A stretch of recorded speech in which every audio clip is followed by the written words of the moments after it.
Okay, I wanted to do a welcome video to go over the syllabus with you and try to address any issues that might come up in the first week or so. Just to remind you, this is the POL 67, the legal system class, and it's an asynchronous, meaning it's all online. So if we just look at the syllabus, hopefully you can download that and take a peek quickly if you haven't done so already. I've got the basics all kind of on the screen here for you now. It's 3 credits, right? My name is Professor Jason Leggett. Again, it's an online asynchronous course. There's a link there to the course website, got my email address, how to schedule office hours, everything that you need activities and readings wise will be on Blackboard.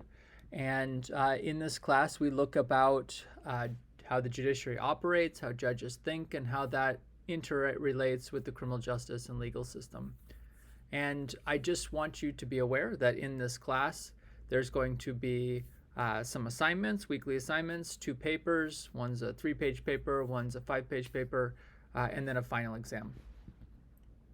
I want to include an equity statement in the syllabus, and so just to make sure everybody understands that lawyers, judges, and law enforcement officers have often used legal justifications for the abuse of power. You've seen a lot of that in the news lately. And this has particularly been against Black and Indigenous populations throughout history of the United States. And so that's an important thing to acknowledge and to understand that law can be used in a negative way as well. As someone who's been raised in the cultural traditions of white Anglo-Saxon Protestant men, I have benefited from that system of bias.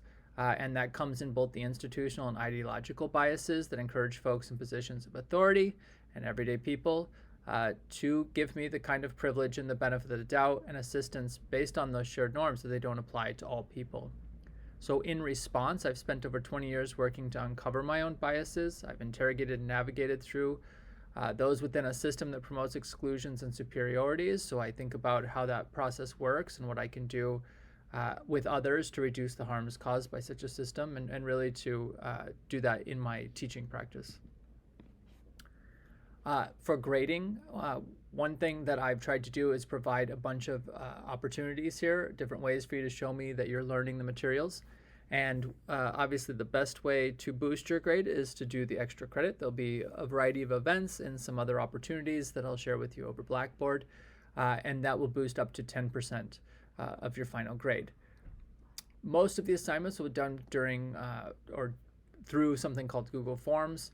And those assignments will be graded based on thoughtfulness and timeliness and will represent 20% of your final grade. An important feature of the class are the discussion boards, so you can engage with other members of the class and learn from them as well as expressing ideas that you're kind of gaining through the readings and through the activities. Each of those will be graded on a scale of 10, so a 7 in that case is a C, an 8 is a B, and a 9 is an A, and then a 10 is an A+. And then those will be averaged out to give you your 10% grade at the end of the semester. There's a 3-page paper that will be graded as complete, almost there, or needs serious revision. You will have the opportunity to revise that, and you'll also be changing part of it for your final paper. That's worth 10%.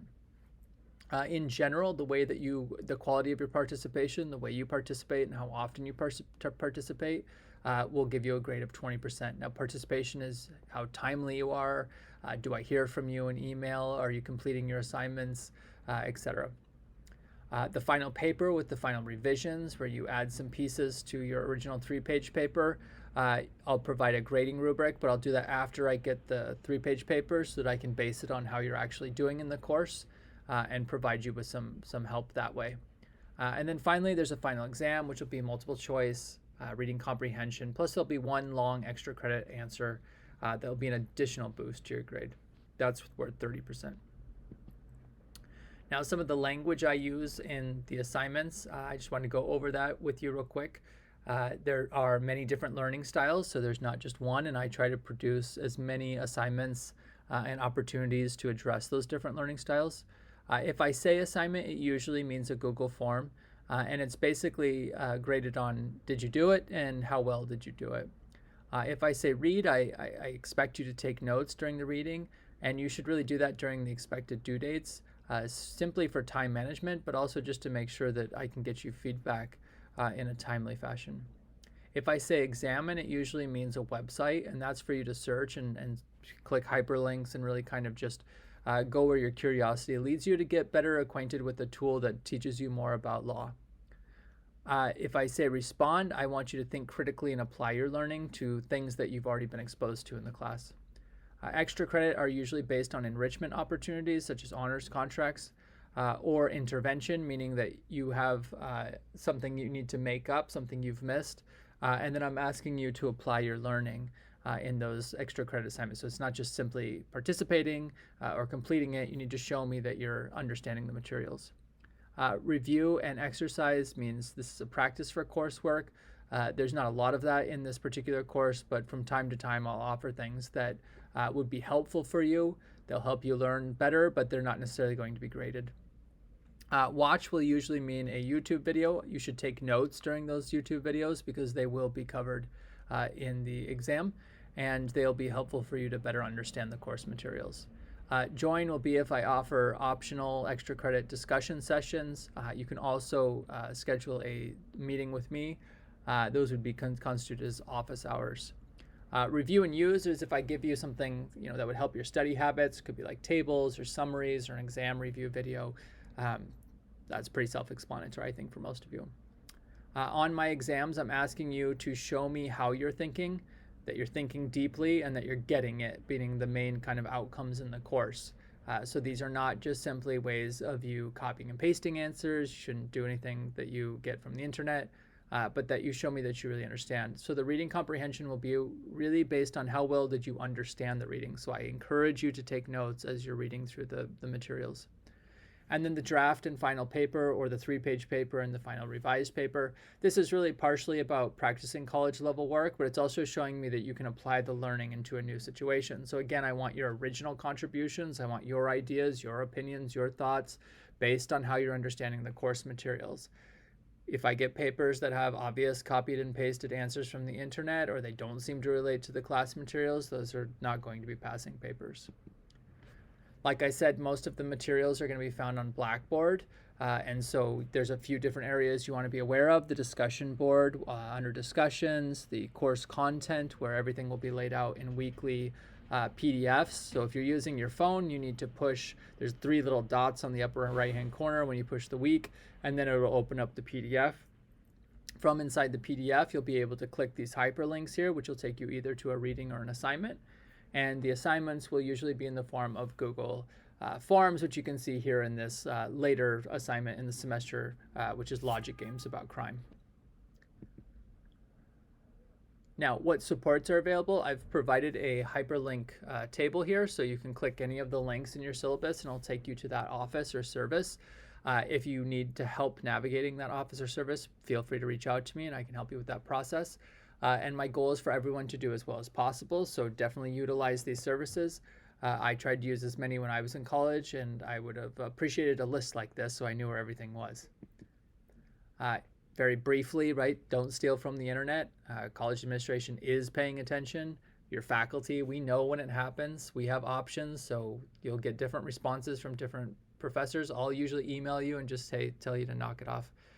You do have rights, so if you're accused of cheating or plagiarism and you feel like that's unjust, you can reach out to me. There's also resources that I can share with you, including the Student Affairs conduct page and also the student handbook, or you can go talk to Student Life.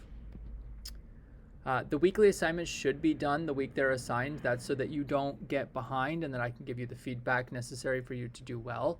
You can submit late work, but you will not get full credit for it, meaning that I can't really give you an A, right, if you're consistently late.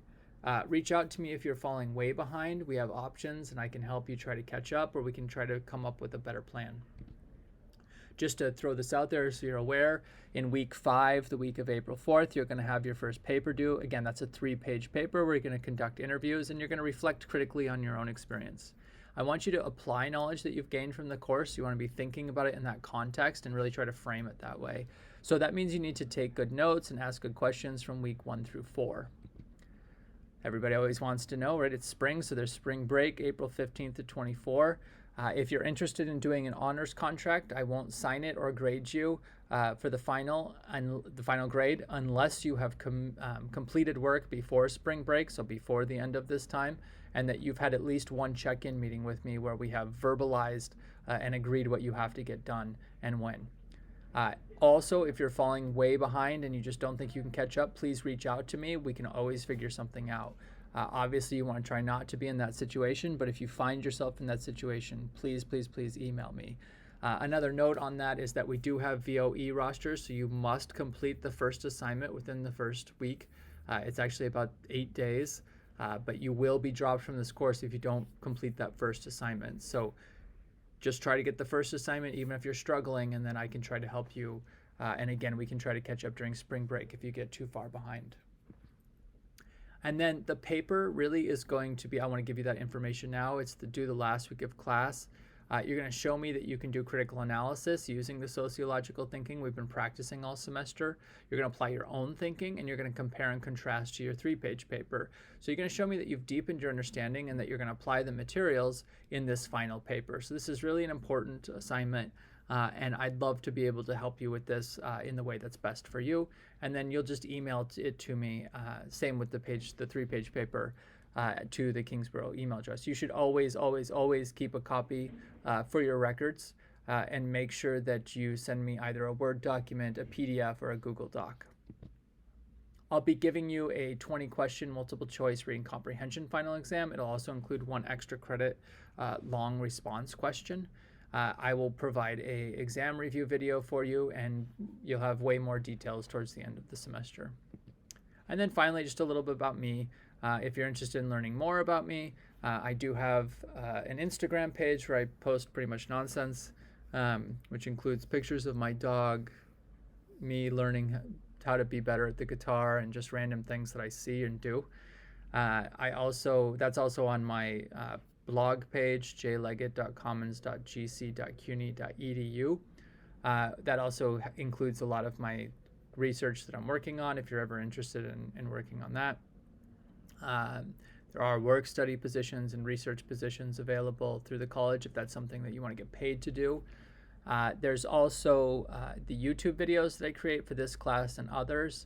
I'll share those with you, and feel free to look at other videos as they might be helpful, even if they're not for this particular class. They are about law, and so you'll learn more about the class that way.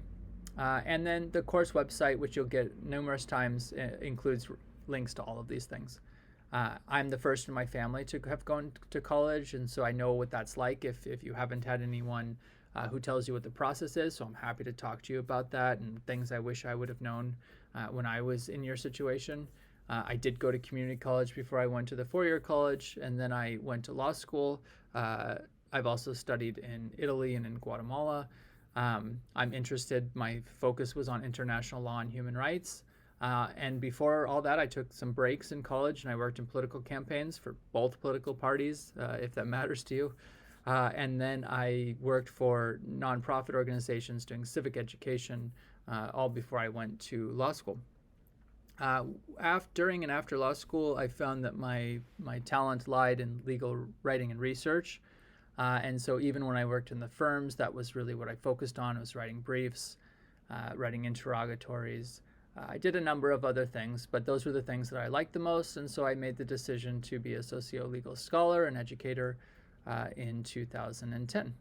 I also practice something called culture-responsive education, and so if you'd like to learn more about teaching or becoming a teacher, or you're interested in social justice, feel free to reach out to me. Thank you for listening. There's a syllabus assignment that you need to complete now, so that I know that you are ready and prepared for this course. And I hope that everyone does as best as they possibly can. I'm hoping for a good spring. And again, reach out to me if you have any questions at all.